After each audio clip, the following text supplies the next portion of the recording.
আমার পাশে তুমি থেকো প্রিয় যিশু, আমি তোমায় ছাড়া বাঁচতে পারবো না।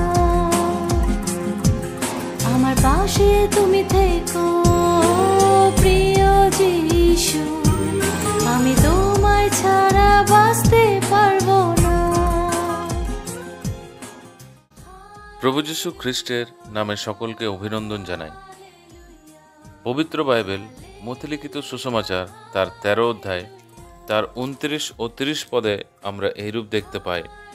তিনি কহিলেন, না, কি জানি শ্যামাঘাস সংগ্রহ করিবার সময় তোমরা তাহার সহিত গোমও উপড়াইয়া ফেলিবে। শস্য ছেদনের সময় পর্যন্ত উভয়কে একত্র বাড়িতে দাও।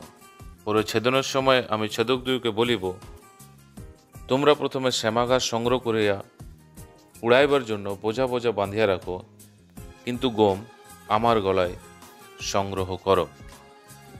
আমরা এই রূপ দেখতে পাই প্রভু যীশুর বিষয়ে পরিচয় দিতে যখন বলেছিলেন তার হাতে তার কুলো রয়েছে, অর্থাৎ তিনি ভুসি থেকে গম পৃথক করিবেন। সেভাবে যখন তিনি আসিবেন তখন শ্যামাঘাস পৃথক করিবেন এবং সমস্ত গম তার গলায় সংগ্রহ করা যাইবে। অর্থাৎ যখন তিনি আসিবেন তখন খ্রিস্টীয় সমাজকে উথল পাথল হইবে।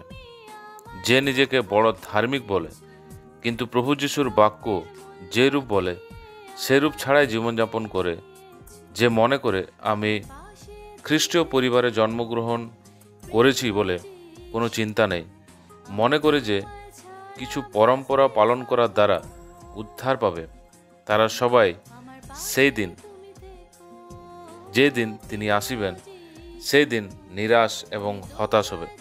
প্রভু যখন মধ্যাকাশে মণ্ডলীকে নিতে আসবেন তখন তাদের সকলকে ছেড়ে দেবেন। প্রভু যীশু তার শিষ্যদের, অর্থাৎ যারা তাকে বিশ্বাস করে ও আজ্ঞা সকল পালন করে আপনার জীবন সত্যতায় এবং মসীহ সাক্ষ্যের জীবনযাপন করে এবং প্রভু যখন মধ্যাকাশে আসবেন তাদেরকে উত্থাপিত করা যাইবে যেন তারা সদা সর্বদা তার সঙ্গে থাকে, কেননা প্রভু তাদেরই জন্য স্থান প্রস্তুত করতে গিয়েছেন। আপনি আপনার জন্য কি বেছে নিতে চান?